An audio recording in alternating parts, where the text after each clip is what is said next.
কলকাতার পাশে উত্তর চব্বিশ পরগনার জেলা সদর। এখানে শাসক নেতারা নাকি আবার অটো টোটোয় বিভক্ত। চাহিদার থেকেও অটো টোটোর সংখ্যা বেশি মধ্যমগ্রাম বারাসতে। কিন্তু কেন? তথ্য তালাশ করতে বেরিয়ে আসছে শাসকের কন্দল, সঙ্গে ডাকাত তন্ত্র।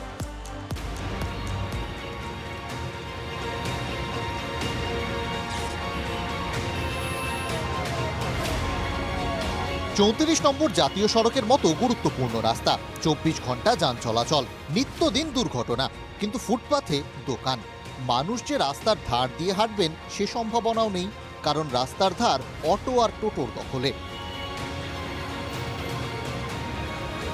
অনেকে মজা করে বলেন রাস্তায় যত মানুষ আছে তার থেকেও নাকি অটো টোটোর সংখ্যা বেশি। অবস্থা তো যানজট থাকেই, মেন যে এনএইচ রাস্তাটা আছে সেটাতে যানজট থাকেই। তার মূলত কারণ হচ্ছে আপনার এই টোটো। এখন যে যা বেকার ছেলেরা বার করছে, তাকে তো বলার নেই। গ্র্যাজুয়েট ছেলে, ভালো ভালো ছেলেরা, এখানে আর বলার কিছু নেই। এটা প্রশাসন, এটার বিষয়ে কোনো ব্যবস্থা নেই। মধ্যমগ্রাম তৃণমূলের সভাপতি কথায় কথায় একটা ইঙ্গিত দিয়ে বসলেন, তবে তীরটা বিরোধীদের দিকে নয়, বরং নিজের দলের নেতার দিকেই। অটো স্ট্যান্ডে ঢুকতে গেলে একটা নিয়ম তো রুলস আছে, সে রুলসের মাঝখানে দাঁড়িয়ে রয়েছে তাপস দাশগুপ্ত।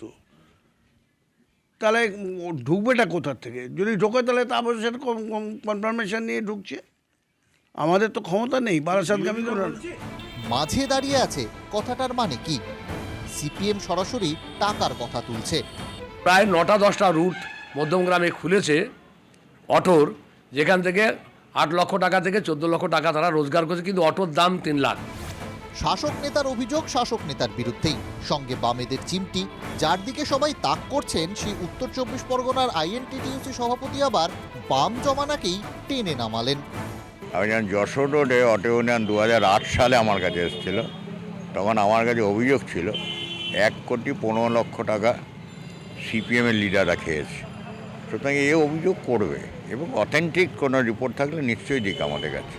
কিন্তু প্রশ্নটা অন্য। বাম জমানার খারাপটা 15 বছরেও তৃণমূল ঠিক করতে পারল না কেন? উল্টে সেই স্রোতেই গা ভাসালো। অটো টোটোর ঠেলায় জনতা নাচেহাল, আর জনতার পথের এই কাঁটাকেই ভোট বাক্সে ফুলে বদলে ফেলতে চায় বিজেপি। সাধারণ লোকের প্রচুর রুষ্ট হয়ে আছে, তাদের হাঁটা চলার পথ নেই। যেখানে দাঁড়াবেন টোটো হলো ভিড় করে বসে আছে। পাবলিক, জনগণ এটা চাইছে, তারা অপেক্ষায় আছে কবে ভোট দেবো, এর প্রতিবাদে ভোট দেবো। তৃণমূল তারা বলছেন যে না, এই ধরনের সমস্যা আছে, থাকবে, কিন্তু তার ফল ভোটে পড়বে না। TV9 বাংলার জন্য সুকান্ত মণ্ডলের সঙ্গে দীপঙ্কর দাসের রিপোর্ট, উত্তর 24 পরগনা।